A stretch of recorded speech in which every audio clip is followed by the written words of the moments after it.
Subtítulo: Despindo-se diante de Deus. A segunda visão que tive de Jesus aconteceu anos mais tarde. Durante vários meses, a presença de Deus habitou comigo. Ela começou com um encontro em que o amor de Deus me inundou com uma repentina bomba de amor que explodiu sobre mim como uma cachoeira. Todo o peso da água corrente fluiu do céu, esmagou-me, derrubou-me e humilhou-me enquanto eu sentia o seu imenso amor. Então a sua amorosa presença veio habitar comigo durante cerca de 7 meses. Esse período de visitação terminou com um encontro pessoal com Jesus. Eu tinha 30 anos e estava escrevendo meu primeiro livro. Estava com o contrato em mãos. E a cada manhã, Deus me falava claramente, às vezes arrancando as ervas daninhas do jardim do meu coração, e outras vezes trazendo-me revelação e palavras de conhecimento sobre outras pessoas. A cada noite eu tinha sonhos proféticos precisos. Anjos pareciam estar ao meu alcance. E uma vez, durante este tempo, vi um deles parado ao lado da minha cama, olhando por mim. Durante aquele período, quando eu ia à igreja e orava durante a reunião de intercessão, todos pareciam cativados pelas palavras que fluíam dos meus lábios. Eu passava tanto tempo em sua presença, orando em minha casa, que ia à igreja preparada com algo para orar em público. Esperava até sentir a agitação daquilo que chamei de espírito da oração. Vi sobre mim, sentia o mover da unção para levantar-me e orar. E as pessoas prestavam atenção no que ouviam porque a presença de Deus enchia o recinto. Mais tarde, percebi que estava aprendendo como buscar a vontade de Deus, esperar pela unção e, depois, liberar o que Deus me dera. Era a vida cristã normal, estendendo-se aos outros, não apenas em meras palavras, mas em palavras que traziam o poder de Deus para a atmosfera, para realizarem a sua vontade. Após alguns meses de visitação que me fizeram sentir progressivamente santa e pura, senti como se Jesus estivesse se aproximando muito. Finalmente, ele se revelou a mim pessoalmente. Este encontro marcou o drástico fim daquele período de visitação. Ele veio e se foi sem dizer uma palavra. Ele simplesmente passou ao meu lado numa manhã de domingo em minha igreja local, a Anaheim Vineyard Christian Fellowship, no fim de um congresso em que um profeta chamado Paul Cain palestrara naquela semana. A atmosfera de revelação ainda estava elétrica. Em alguns momentos daquela semana, eu vira o véu rasgar-se entre os reinos natural e espiritual. Eu vira anjos movendo-se pelo recinto e imagens que sobrepunham aos corpos das pessoas semelhantes a desenhos animados, revelando enfermidades emocionais e físicas. Cheguei a ouvir o pensamento de algumas pessoas. Vi o anjo que apontou certas pessoas a Paul antes que ele começasse a falar. Era um nível totalmente diferente de revelação. Em vez de ver uma coisa a respeito de uma pessoa por vez, eu estava vendo e ouvindo tudo o que acontecia num recinto com centenas de pessoas ao mesmo tempo. Fiquei estupefata, mas entusiasmada. Não conseguia imaginar-me vivendo naquele constante estado de visão. Fiquei assustada e não tinha certeza de como responder a Deus a partir daquele momento. De maneira alguma eu desejava viver com aquele peso de estar constantemente consciente do que se passava com os outros à minha volta. Por causa do meu próprio medo, eu corria o risco de, novamente, abortar a unção e o chamado em minha vida. Eu também sabia que não era uma pessoa santa. Tinha uma percepção de que minha falta de pureza e santidade e minha educação familiar disfuncional minariam os dons e o chamado em minha vida no futuro. A fim de que eu sobrevivesse à unção nos anos vindouros, Deus decidira liberar a revelação do seu sangue a mim pessoalmente. O recinto parecia silencioso. Um pouco entediada e cansada, fiquei de pé enquanto cantava a última canção ao final do culto. De repente, cada molécula de meu corpo parecia explodir. Como uma aniquilação instantânea, todas as pessoas presentes na igreja sumiram repentinamente. Então vi Jesus caminhar na beirada do palco com um sorriso bobo na face. Uma leve brisa fez minha pele arrepiar-se e senti-me nua. Horrorizada com este pensamento, olhei para o meu corpo e sim, eu estava nua. Pior ainda, cada pecado que eu já cometera, passado, presente e futuro, estava tatuado em letras miúdas em cada milímetro de minha pele. Quando olhei para o meu próprio umbigo, literalmente vi de relance Jesus rapidamente remover um manto simples de seus ombros e, com uma mira perfeita, jogá-lo casualmente sobre os meus ombros. Seu peso fez-me cair em minha cadeira e voltei à realidade arqueada, chorando aliviada. Quanto ao manto, compreendi que Jesus lançou o manto de justiça sobre mim para encobrir meu pecado de maneira tão completa que nem eu, nem outras pessoas pudéssemos ver ou perceber pecado em mim. Deus proporcionara a sua justiça como uma coberta para mim. Já não sou mais uma presa para o inimigo ou seus pensamentos acusadores, porque sei que meus pecados estão cobertos para sempre. Necessitamos de um forte encontro com o ungido para receber a revelação do que ele realizou na cruz e através do seu sangue derramado, nosso total reposicionamento para o lugar de direito ao seu lado. As Escrituras igualam a justiça à alegria. Romanos 14:17 diz que o reino de Deus é justiça e paz e alegria no Espírito Santo.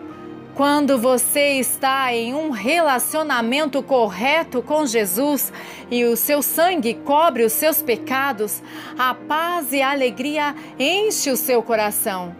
Vergonha e desespero não encontram lugar em você.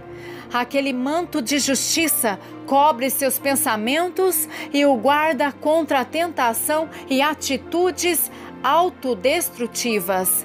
Imagine-se envolto no manto da justiça.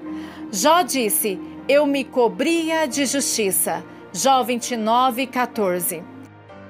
A carta aos Efésios nos incentiva: e vos renoveis no espírito do vosso entendimento, e vos revistais do novo homem, criado segundo Deus, em justiça e retidão. Efésios 4, versículos 23 e 24. O manto da justiça guardará seus pensamentos e seus caminhos. Ele também guardará seu coração e sua mente quando o inimigo vier contra você. Para mover-se na unção de amor e poder e para sobreviver à unção do ministério, você precisa compreender isso de uma maneira profundamente pessoal. A despeito dessas fortes visões de Jesus, fui incapaz de manter a unção. Esgotei-me após uma década de intenso ministério.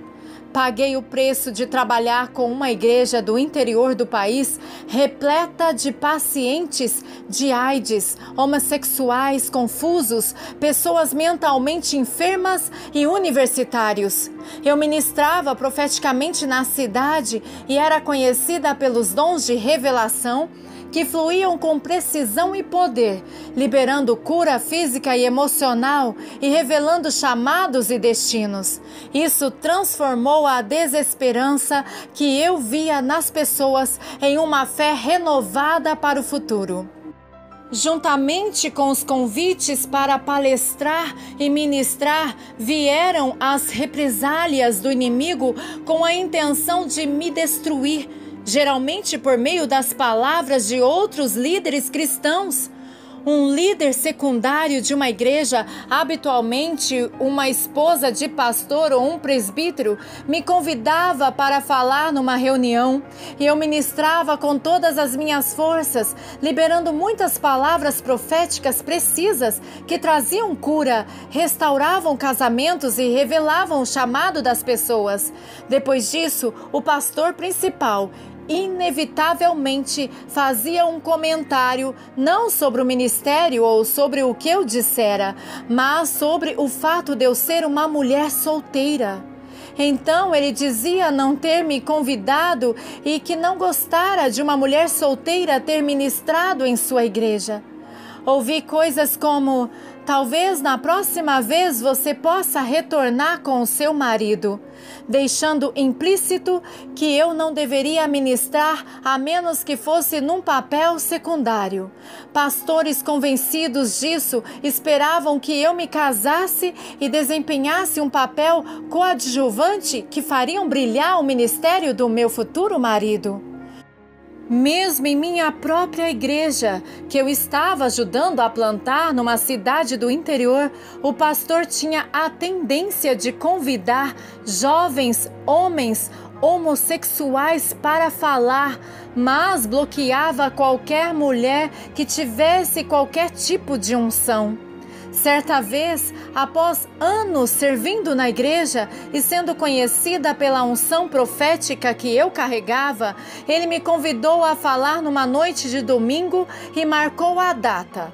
Algumas semanas antes desse dia, telefonei para confirmar com ele.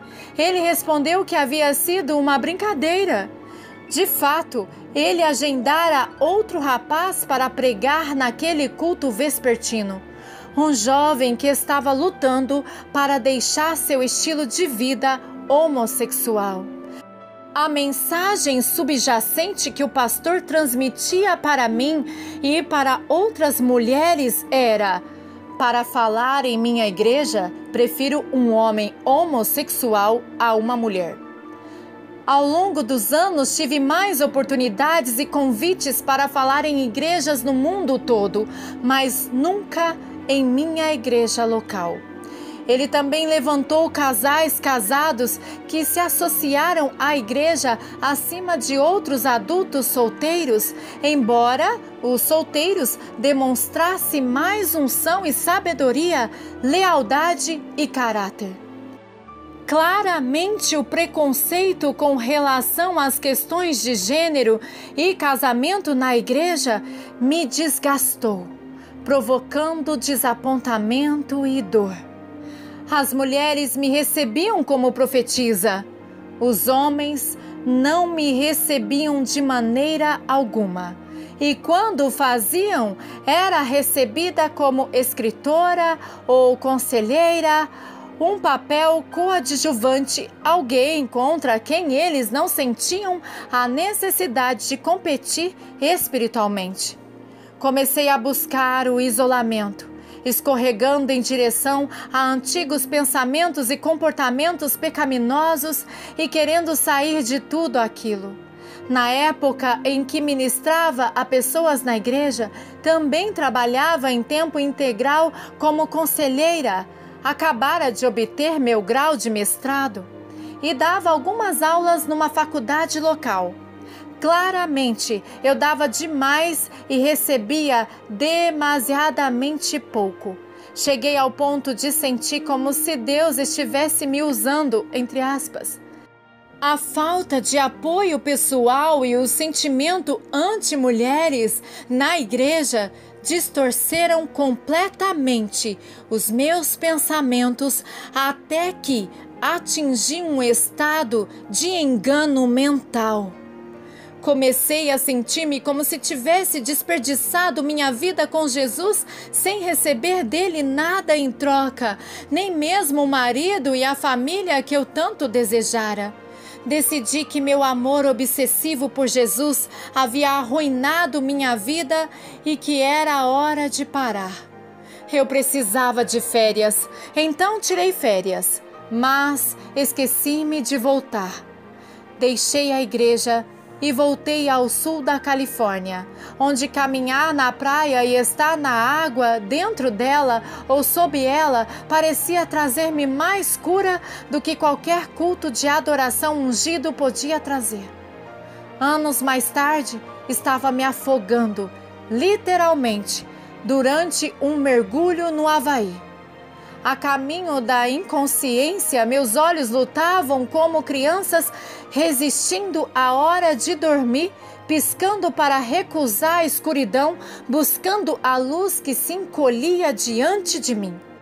Não conseguia despertar, apenas render-me, abandonar-me. Nenhum ruído, exceto a profunda e rítmica respiração de um corpo que eu sabia ser meu, soava em meus ouvidos. Eu podia escutar minha vida desacelerando. Nada de exigências, preocupações, medo, passado ou futuro, apenas uma existência totalmente sem emoções, caminhando para o esquecimento. Minha face afundou mais, chegando ao fundo do oceano. Sorri. Era assim que deveria ser. Eu estava caindo despreocupadamente de uma vida em direção à próxima. Mova-se!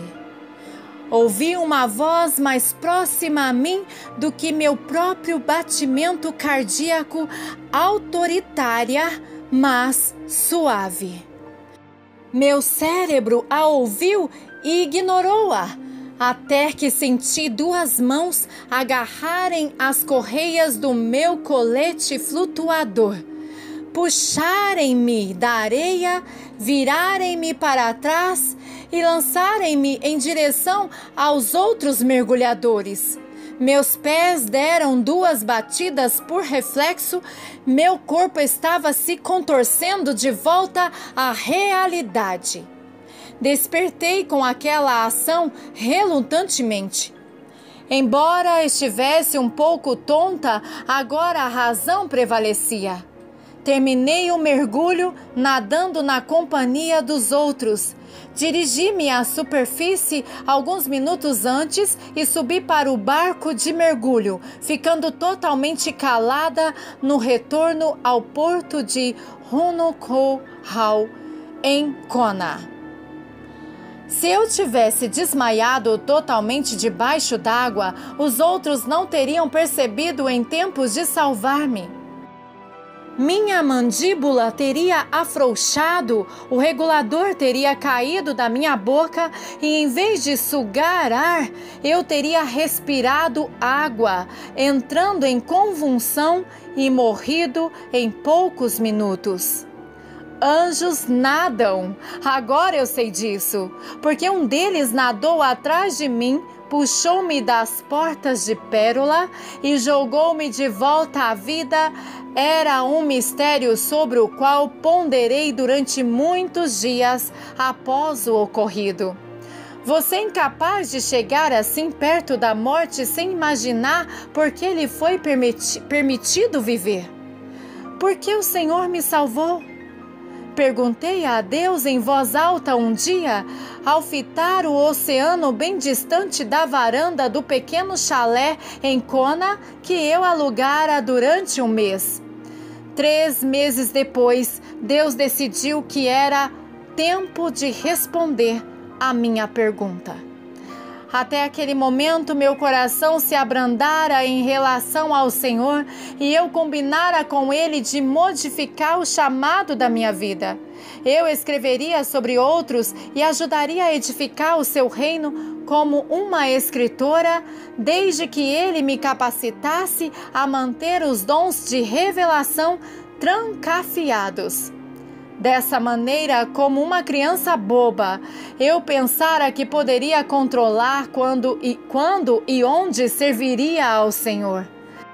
Apenas começar a escrever para publicações cristãs novamente quando fui a Seattle para escrever um artigo sobre a escola de cura de Randy Clark, a primeira de muitas que ele ainda ministra ao redor do mundo, estava caindo numa armadilha. Durante a primeira adoração da noite, senti a presença do Senhor descer sobre mim. O simples peso da sua presença fez com que meus ombros desabassem para a frente. Senti-me involuntariamente escorregar do assento para o chão até curvar-me totalmente. Eu sabia estar encontrando um raro e santo momento. Foi um encontro com o próprio Deus. Senti como se estivesse me desintegrando na sua presença, cada molécula separando-se das demais numa explosão.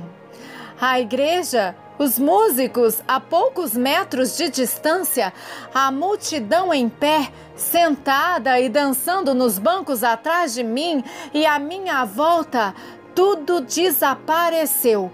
Tudo ficou em silêncio.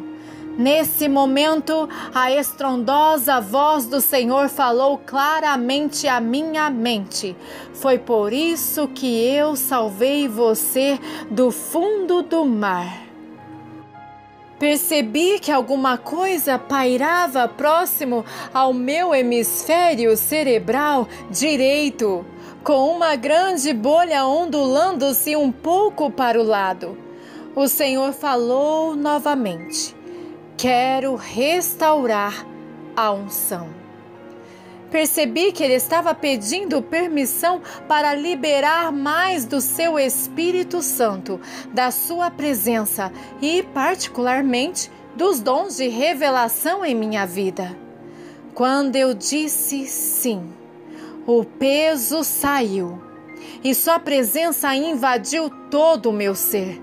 De repente, vi uma imagem em close-up da face de Jesus na cruz, do tamanho de uma tela de cinema, a coroa de espinhos em sua cabeça, sangue escorrendo de sua face e da barba irregular. A coroa de espinhos falava de escárnio, enquanto seus algozes abusavam de um Cristo aparentemente privado de poderes. Aquela terrível imagem desapareceu aos poucos e percebi um homem sentado ao meu lado. Ele tirou a coroa de espinhos de sua cabeça e entregou-a a mim. Os longos espinhos me eram familiares. Eu os vira quando morava em Israel há muitos anos. Eu os sentira fazer sangrar minhas pernas, perfurando minhas calças jeans, enquanto cavalgava perto do mar da Galileia. Afastei-me hesitando durante um breve segundo e depois estendi as mãos para pegar a coroa de espinhos, sabendo que teria de aceitá-la, e coloquei-a em minha cabeça. Era essa a unção? Uma coroa de escárnio? Eu já não escarnecera de mim mesma e sofrera as palavras ásperas de outros durante tempo suficiente a ponto de ficar esgotada e me afastar do ministério, da igreja ou de qualquer coisa religiosa durante vários anos? Mas como recusar algo ao Senhor, especialmente quando Ele está sentado bem ao seu lado? Quando os meus dedos apenas tocaram a coroa de espinhos, ela se transformou numa fina fita de ouro. O Senhor observou minha expressão transformar-se de pavor em regozijo quando segurei a coroa de ouro. Ele sorriu e disse: "Você usa o ouro, eu usarei os espinhos." Então ele desapareceu. Eu estava tão dominada pela emoção que saí do salão principal e rastejei até a enfermaria da igreja, onde me lancei ao chão e chorei durante quase 1 hora, até que meus amigos vieram à minha procura e oraram por mim. Então, como se Deus e eu tivéssemos compartilhado uma piada particular, caí em riso durante algum tempo, antes de conseguir recompor-me e voltar ao salão principal, onde o pregador estava iniciando sua mensagem. O riso e as lágrimas haviam liberado todas as emoções associadas aos espinhos do meu passado que ainda restavam. Enquanto voltava para o salão, senti a alegria e a coragem de pegar não minha coroa de espinhos, mas minha coroa de ouro, a coroa de beleza, vida, glória e honra, a coroa do meu chamado, do meu futuro, do meu destino restabelecido pela autoridade espiritual e pela força para perseverar que recebera do Senhor. Eu desistira dos planos de Deus para a minha vida, lançara fora a minha coroa de vida, a coroa real que pertence a um filho de Deus, e optara por longas férias. Mas Deus não desistira de mim. Ele conhecia as palavras que os outros haviam falado contra mim ao longo dos anos, escarnecendo-me por seguir a Cristo, criticando-me pelas maneiras como ministrava, falando contra mim injustamente, denegrindo os dons porque eles vieram através das mãos de uma mulher. Ele conhecia as palavras que se agarraram à minha mente como uma apertada coroa de espinhos. Ele também conhecia as palavras que eu falara contra mim mesma, as falas negativas que vinham e voltavam à minha mente como uma coroa de espinhos, furando-me e fazendo-me sangrar. Ele sabia que todas essas palavras me espetaram como espinhos até eu não suportar mais e decidi lançar fora essa coroa. Ele me permitiu ter um tempo de descanso do esgotamento para que eu pudesse recuperar-me dos ferimentos do ministério, do trabalho e da vida. E tão logo recuperei minha alegria e estava me divertindo em paz e tranquilidade, Deus decidiu que nosso tempo recomeçaria. Ele é o Deus das segundas chances. Ele é o segundo vento que, de repente, enche nossas velas e nos move rapidamente através dos oceanos e desertos do nosso desespero. Quando jogamos nossas coroas ou as perdemos à beira do caminho, Ele as pega, segura-as e espera. Ele espera até estarmos prontos para tomarmos posse da coroa que pensamos ser feita de espinhos. Ele faz isso sabendo o tempo todo que usará os espinhos e carregará o peso da nossa dor, enquanto nós usamos o ouro. Aquela terceira visão de Jesus avivou minha fé a tal grau que todo o medo da unção, da comunhão dos seus sofrimentos e da possibilidade de esgotamento se foram. Eu estava pronta para qualquer coisa e para nada, porque de repente descobri que não estava mais só. Jesus estaria ao meu lado e eu nunca perderia a consciência da sua presença quando saísse para ir trabalhar ou para ministrar numa igreja ou num retiro. O avivamento da minha fé despedaçou a vergonha que eu sentira por ser solteira e por ser mulher. Percebi que Ele é o meu marido e que Ele apoiará a palavra escrita e falada da sua noiva. Finalmente percebi que estava verdadeiramente caminhando numa unção e autoridade restauradas, como resultado daquela visão. Mais importante, a visão me curara, ao ponto de não me importar mais a maneira como as pessoas me recebiam. Isso não fazia diferença para mim, mesmo que elas decidissem não receber qualquer dos meus dons. Independentemente de gênero, todos, em algum momento do ministério e da vida, se enfraquecem e se cansam de fazer o bem. Gálatas 6, versículo 9. Talvez você esteja nessa situação neste momento, ou talvez já tenha abortado sua unção. Deus não desistiu de você. Ele está esperando pacientemente, amorosamente por você.